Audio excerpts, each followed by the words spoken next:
Good afternoon, everyone. It's Miss Emma's with you again. I hope you are all doing well. And as you can see, today we're going to review the second semester. And this one is part one. I think I'm going to divide it in 3 parts.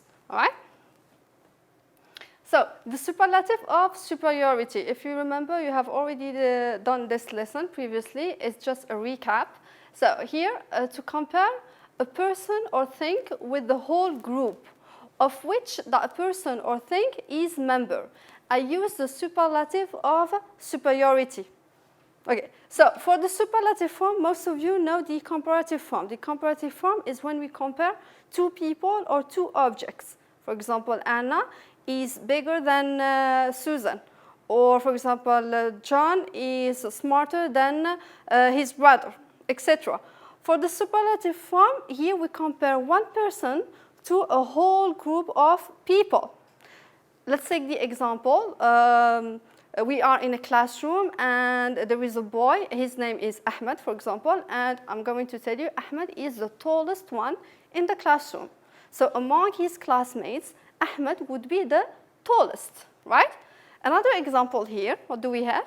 We have Tower Bridge. Tower Bridge is the strongest.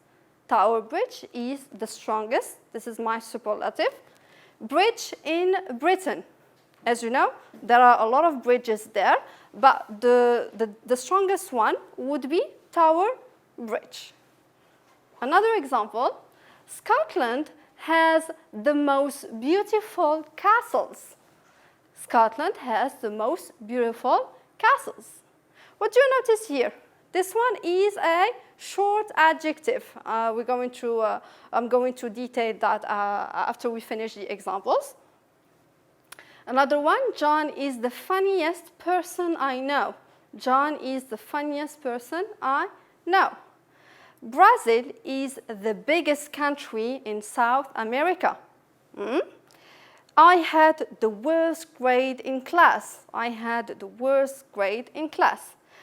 So the first example was a short adjective. This one is a long adjective. This one is an adjective that ends with a Y. We're going to see the difference.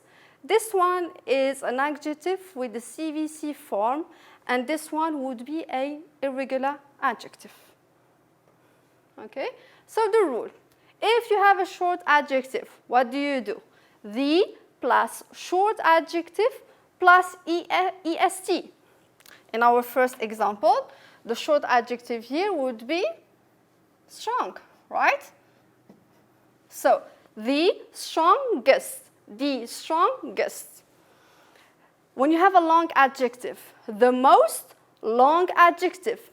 In our second example, I have given you beautiful. Beautiful.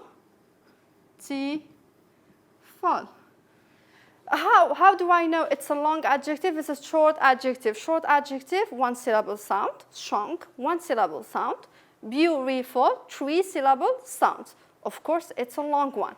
So here I'm going to say the most beautiful, the most wonderful, the most interesting, the most exciting. Okay?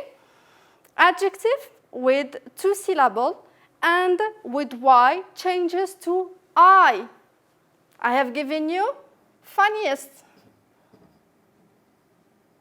The funniest. Basically, this adjective was funny. Funny. How many sounds do you hear? 2. Funny. Funny. It ends with a Y. I can't add just EST. It would be wrong. So what am I going to do here? I'm going to drop the Y and write I instead. Funniest. Laziest. Okay? Adjective with CVC form, we double the last consonant. We double the last consonant. What does it mean, adjective with CVC form? I have given you the biggest. So basically, it was big. Big. For CVC form, your adjective must be 1 syllable sound. Big. It's not 2 sounds. Big, only 1 sound. It ends with a consonant. And then I have a vowel, and then I have another consonant. So what do I do here? I double the last consonants. Biggest. Biggest. Hot, for example, hot. Hot. How many sounds do you hear? How many sounds do you hear? Hot. Only one. Okay? Hot. Only one. C, consonant, vowel, consonant. So it becomes hottest. I double the last consonant, all right? And you have to count from the end to the beginning, okay? All right. Now, irregular superlative adjectives, I have given you the last example. It was, I had the worst grade in class. I had the worst grade in class, this one. So bad, I'm not going to say the baddest. It's incorrect. So you have to learn this table by heart. You have good, the best, bad, the worst, many or much, the most, little, the least, far, the farthest, furthest, old, the oldest, and eldest. So you have to know this table, okay? Now, task 1. Turn these adjectives into the superlative. Modern, modern. How many syllables do you hear? 2. It's a long adjective. So I'm going to say the most, more, modern, right? Pretty, pretty, pretty. 2 syllables sounds, ends with a Y. I'm going to drop the Y and write I. The prettiest, the prettiest. Thin, thin. One syllable sounds, 1 syllable sounds. And does it have the CVC form? Yes, it does. CVC, consonant, vowel, consonant. So here, the thinnest. What should I do? Double the last consonant. Excellent. Okay, little, little. It's an irregular adjective. So the least. The least. Attractive, attractive. 3 sounds, long adjective. The most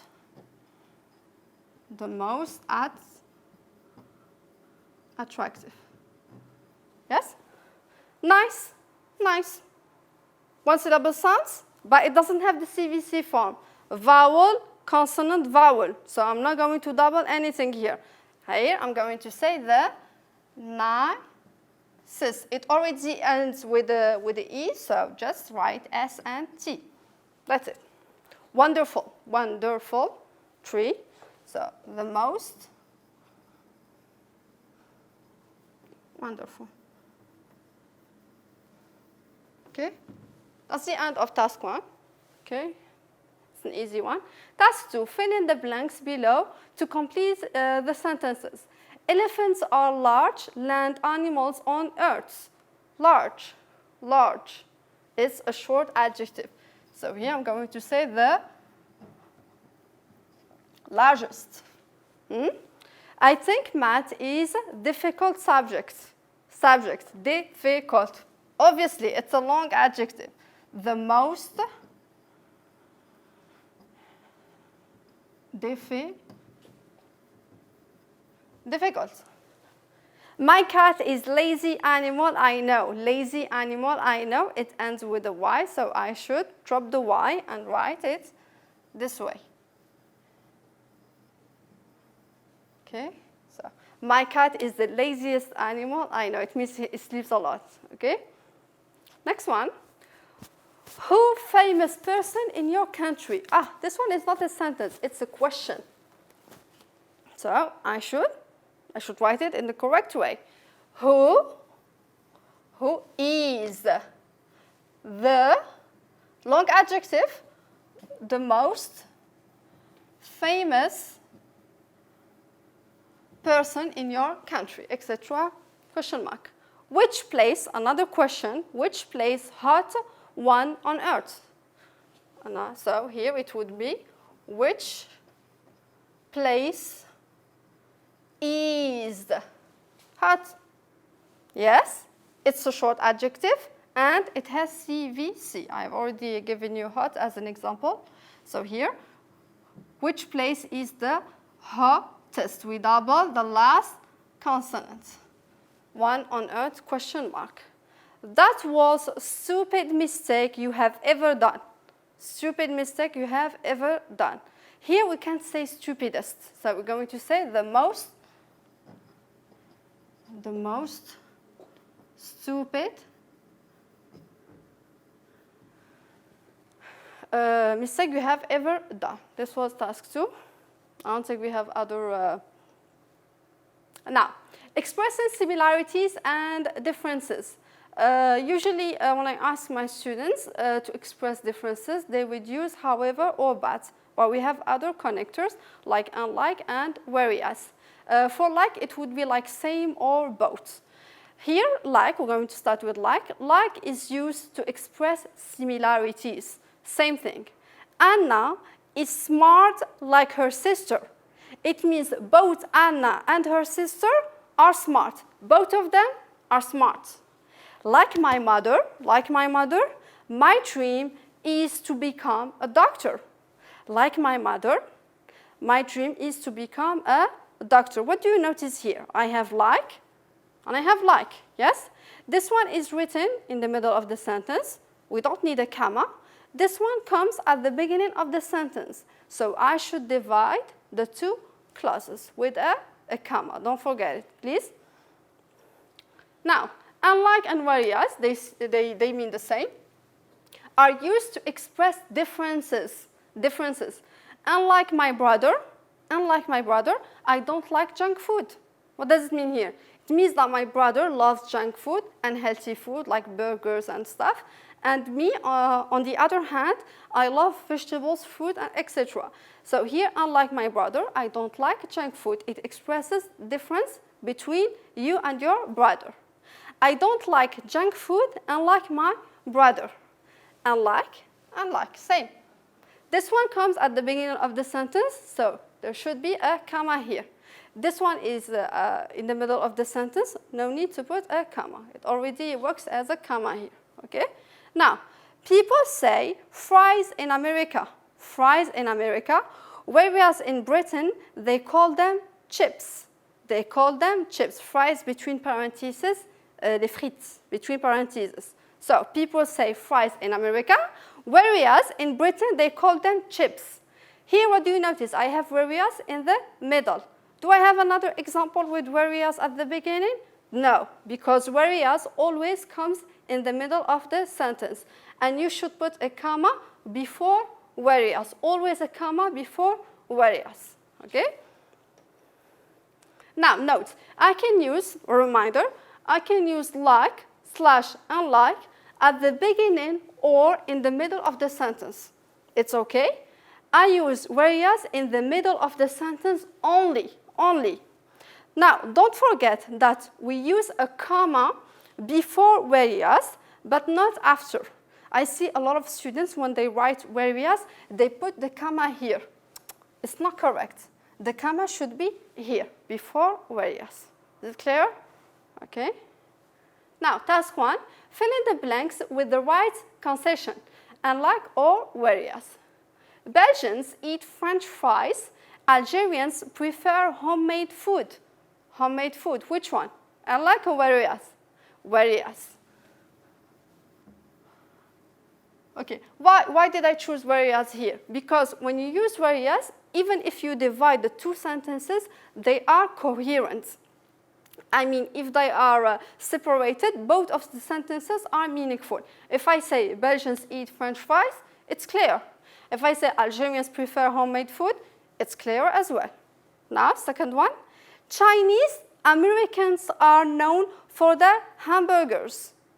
Here I'm going to use unlike. And don't forget the comma. Unlike Chinese, so here we're comparing Chinese and Americans. Unlike Chinese, Americans are known for their hamburgers. See, if I say unlike Chinese, and I stop, is it clear? What does it mean? It doesn't mean anything, okay? I prefer salad. Whereas my sister? No, I prefer salad, whereas my sister? If I say I prefer salad, whereas my sister prefer junk food, this one is correct. Here I'm going to use unlike. I prefer salad, unlike unlike my sister. No comma. It's in the middle. Europeans eat with utensils. In India and Arabia Saudite, they eat with their hands. Okay, so here I'm going to write various, and I'm going to put a comma here. Okay, so Europeans eat with utensils, and I stop. It's clear, they use a fork and spoon and etc. In India and Arabia Saudite, they eat with their hands. Okay, now same example, but I'm going to write it with a different connector. India and Arabia Saudite, Europeans eat with utensils. Here I'm going to use unlike. Unlike India, comma, and Arabia, the comma is not here. Unlike India and Arabia Saudite, comma, Europeans eat with their utensils. If I say unlike India and Arabia Saudite, and I stop, doesn't make any sense. Okay? This one too, we should put a comma here. Okay, is it clear? Oh, sorry, I mean here. We said before. Okay, I think it's clear so far. So let's move on to another exercise. Okay, task 2. I circled the correct word. All the passengers relaxed, unlike whereas the flight attendants were serving dinner. So all the passengers relaxed, whereas. Yes, and a comma. There's already a comma here. All the passengers were adults, unlike whereas Brenda, who was the only child. So this one. Brenda was reading, unlike whereas her father. Brenda was reading like her father. They were both reading books. This is the end of our exercise for the second lesson. Now, let's move on to negative prefixes. You have already seen them. We have this, un, en, em, el, er, okay, etc. I can form antonyms by adding prefix. Why do we call it negative prefix? Because we can form antonyms with it, with a negative meaning to the adjective. What does it mean? We're going to see through examples. Here, I have honest. This is my prefix, dishonest. So here they become opposites. Okay, to form an opposite, sometimes you just add your prefixes here, and then you have an antonym. Easy. Kind and kind. See? Kind and kind. Capable, incapable. Capable, incapable. Polite, impolite. Legal, illegal. And responsible, irresponsible. Okay, so you just add these prefixes, and then you have your antonym. Now, I add the prefix. There isn't, just a reminder, there isn't a specific rule. Only for these three, and for the others, you have to figure them out. I add the prefix em to adjectives beginning with the letters m and p. Okay, so for example, polite, impolite. If your adjectives start with a P or an M, what do? You add EM. I add the prefix EL to adjectives beginning with the letters L. Legal, illegal. Whenever we have an L, you add EL. I add the prefix ER to adjectives beginning with the letter R. Responsible, irresponsible. Okay. Now, task 1. Add the right prefix to the following. Acceptable. Acceptable. Which one do you think it is? Is it this acceptable? It doesn't mean anything. Unacceptable. UN.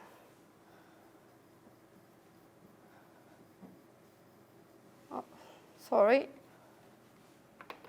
I made a mess here. Okay. Respectful. Respectful. It starts with an R. Irrespectful. Irresponsible. Irrespectful. Arm. Arm. Arm. Disarm. Disarm. Okay. Pack. Pack and pack.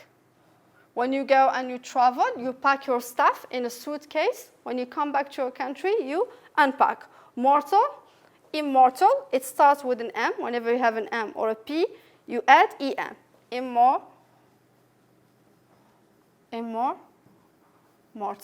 and legible, illegible. What does it mean, legible? Is my handwriting legible? Is it legible? Can you read it? That's the word.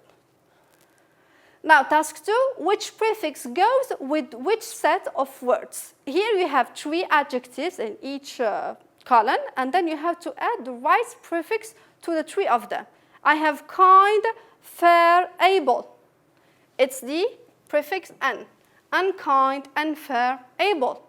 Regular, relevant, rational. Yes, it starts with an R, so ER.